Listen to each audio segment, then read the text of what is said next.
নমস্কার বন্ধুরা, তন্নিস কিচেনে আপনাদেরকে স্বাগত। আজ আমি বানিয়ে দেখাবো লোটে মাছের ঝুড়ো রেসিপি। এবং এই ঝুড়োটা আমি বানাবো মাছ আগে থেকে সেদ্ধ না করে নিয়েই বানাবো। সেটা কিভাবে বানাবেন তাহলে দেখতে থাকুন। আমি এখানে কিছুটা লোটে মাছ নিয়েছি এবং লোটে মাছটাকে খুব ভালো করে ধুয়ে এখানে জল ঝরিয়ে নিয়েছি। আর এখান থেকে কিছুটা লোটে মাছের লেজা রেখে দিয়েছি ব্যাটার ফ্রাই করার জন্য। সেই রেসিপিটা আমি আপনাদেরকে পরে বানিয়ে দেখাবো। এবার দেখে নেওয়া যাক আমার কী লাগছে। এখানে 3টি মিডিয়াম সাইজের পেঁয়াজ কুচি নিয়েছি 1 চামচ পরিমাণ আদা কুচি, আর 1 টেবিল চামচ পরিমাণ রসুন কুচি, 1 টেবিল চামচ পরিমাণ কাঁচা লঙ্কা কুচি, আর বড় সাইজের একটা টমেটো কুচি, আর কিছুটা ধনেপাতা কুচি। সবার প্রথমে আমি কড়াইতে তেল দিয়ে দিচ্ছি। আমি এখানে তেল দিয়ে দিলাম 2 থেকে 3 টেবিল চামচ পরিমাণ। তারপরে তেলটা গরম হয়ে গেলে আমি এখানে পেঁয়াজ কুচিটা দিয়ে দিচ্ছি। দেখুন পেঁয়াজটা কিন্তু আমি খুব মিহি কুচাইনি, ছোট ছোট করে ডুমি করে কেটে নিয়েছি। এখানে পেঁয়াজটাকে কিন্তু খুব বেশি ভাজার দরকার নেই, হালকা গোল্ডেন ব্রাউন হলেই কিন্তু এর মধ্যে আমি বাদবাকি যে আদা রসুন আছে সেটা দিয়ে দেব। সবার প্রথমে আমি দিয়ে দিলাম রসুনটা, তারপরে দিয়ে দিলাম গ্রেট করে রাখা আদা। রসুনটাকে আমি কুচিয়ে নিয়েছিলাম আর আদাটাকে কিন্তু একটু গ্রেট করে নিয়েছিলাম।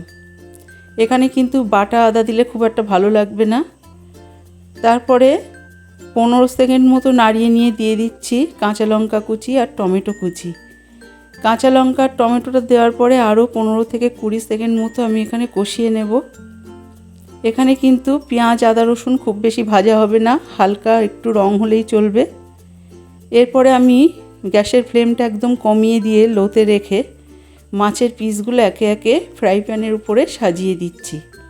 এখানে দেখুন মাছগুলো কিন্তু আমি আগে থেকে সেদ্ধ করে নিইনি।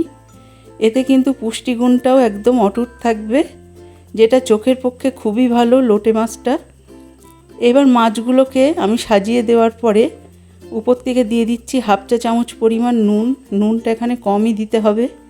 দিয়ে দিচ্ছি 1 চা চামচ পরিমাণ হলুদ গুঁড়ো। নুনটা এই কারণে কম দিলাম, মাছটা কিন্তু যখন ঝুড়ো বানাবো তখন মাছটা পরিমাণে খুব কমে যাবে। আমি এখানে লো টু মিডিয়ামে ঢেকে দিলাম 2 মিনিটের জন্য। ফিরে আসলাম 2 মিনিট পর। ততক্ষণে কিন্তু মাছগুলো একদম সেদ্ধ হয়ে গেছে। এই মাছটা কিন্তু খুব সহজেই সেদ্ধ হয়ে যায়, বেশি সময় লাগে না। এবার দেখুন আমি মাছটা কিভাবে কাঁটাটা বেছে নিচ্ছি। আমি একটা ঝাঁঝরির সাহায্যে বা খুন্তি দিয়েও আপনারা এটা করতে পারেন। আপনারা দেখুন আমি ঝাঁঝরির সাহায্যে কিভাবে মাছের কাঁটাটাকে ছাড়িয়ে নিচ্ছি। প্রথমে মাছের একটা পিঠ আমি সরিয়ে নিলাম, নিয়ে মাঝখান থেকে কিন্তু খুব সহজেই কাঁটাটা বেরিয়ে আসলো। আপনারা চাইলে কাঁটা চামচ দিয়েও এটা করতে পারেন।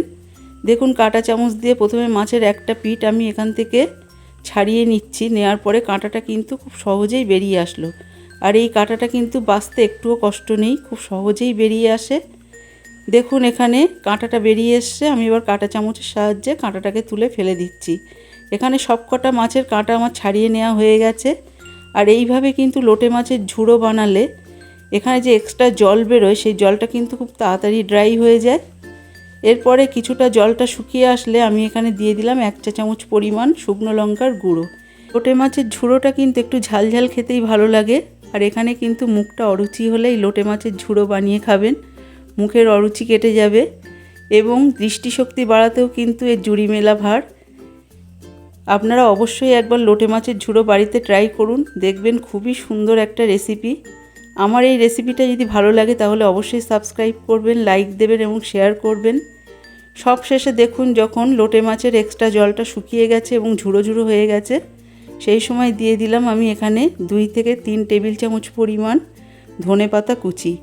এই ধনেপাতা কুচিটা দিলে কিন্তু এর টেস্টটা কিন্তু দ্বিগুণ বেড়ে যায়, খুবই সুন্দর একটা টেস্ট আসে। আপনারা অবশ্যই একবার বানান এবং এই লোটে মাছের ঝুড়িটা দিয়ে কিন্তু এখানে ফিশ ফ্রাইও আপনারা বানাতে পারেন।